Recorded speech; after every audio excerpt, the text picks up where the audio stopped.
रूही ने किया दादी और स्पर्श का पर्दाफाश।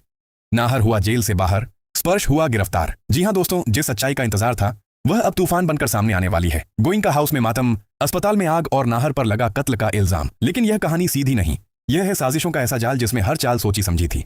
शीतल की रहस्यमयी मौत के बाद जैसे ही सीसीटीवी फुटेज में नाहर कमरे के बाहर दिखे, पुलिस ने बिना वक्त गवाए उन्हें गिरफ्तार कर लिया।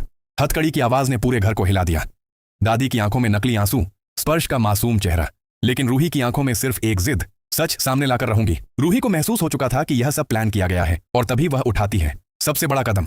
बदला हुआ हुलिया, कांपती आवाज, झुकी कमर, बूढ़ी औरत बनकर वह पहुंचती है उसी अस्पताल में जहां से यह खेल शुरू हुआ था। वह हर नर्स से बात करती है, हर स्टाफ की गतिविधि नोट करती है, टाइमिंग मिलाती है और तभी खुलता है पहला धमाका। आग लगने से पहले कुछ मिनटों तक कैमरे की रिकॉर्डिंग धुंधली। आखिर क्यों? कौन चाहता था कि सच कैमरे में कैद ना हो? उधर जेल में नाहर रूही को बताते हैं कि उन्हें अस्पताल बुलाने वाला कोई और नहीं बल्कि स्पर्श था। इमरजेंसी का बहाना बनाकर फोन किया गया, लेकिन घर में जब यह बात उठती है तो स्पर्श साफ मुकर जाता है। मैंने कोई कॉल नहीं किया। उसकी आवाज में आत्मविश्वास था, लेकिन वह भूल गया था कि सच्चाई के पांव होते हैं। रूही सीधे कॉल डिटेल्स निकलवाती है और सच बिजली बनकर गिरता है। उसी समय स्पर्श के नंबर से नाहर को कॉल गया था। इतना ही नहीं, सिक्योरिटी रजिस्टर में दर्ज है कि स्पर्श ने उसी दिन कैमरा सिस्टम के बारे में पूछताछ की थी। अब तस्वीर साफ है, नाहर को जाल में फंसाया गया था और शीतल की मौत सिर्फ एक मोहरा थी। रूही सारे सबूत लेकर पुलिस स्टेशन पहुंचती है। टेबल पर रखे जाते हैं कॉल रिकॉर्ड, फुटेज में छेड़छाड़ की रिपोर्ट और सिक्योरिटी लॉग्स। पुलिस तुरंत एक्शन लेती है। स्पर्श के चेहरे से नकाब उतर जाता है।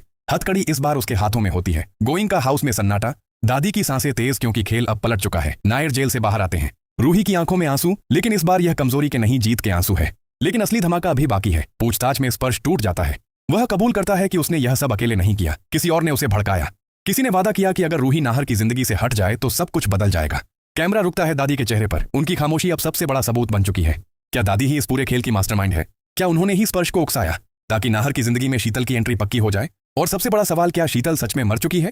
क्योंकि ना कोई साफ पोस्टमार्टम रिपोर्ट दिखाई गई, ना अंतिम संस्कार का पूरा सच सामने आया। कहीं ऐसा तो नहीं कि यह मौत भी एक ड्रामा थी ताकि नाहर हमेशा के लिए फंस जाए? दोस्तों, कहानी अब अपने सबसे खतरनाक मोड़ पर है। रूही अब सिर्फ एक पत्नी नहीं बल्कि सच की जंग लड़ने वाली शेरनी बन चुकी है। स्पर्श सलाखों के पीछे है ना, हर आजाद है, लेकिन दादी का असली चेहरा अभी पूरी तरह बेनकाब होना बाकी है। आने वाले एपिसोड्स में होगा ऐसा खुलासा जो रिश्तों की नींव हिला देगा। तो तैयार रहिए, क्योंकि मन सुंदर में अब हर दिन होगा साजिश, हर पल होगा सस्पेंस।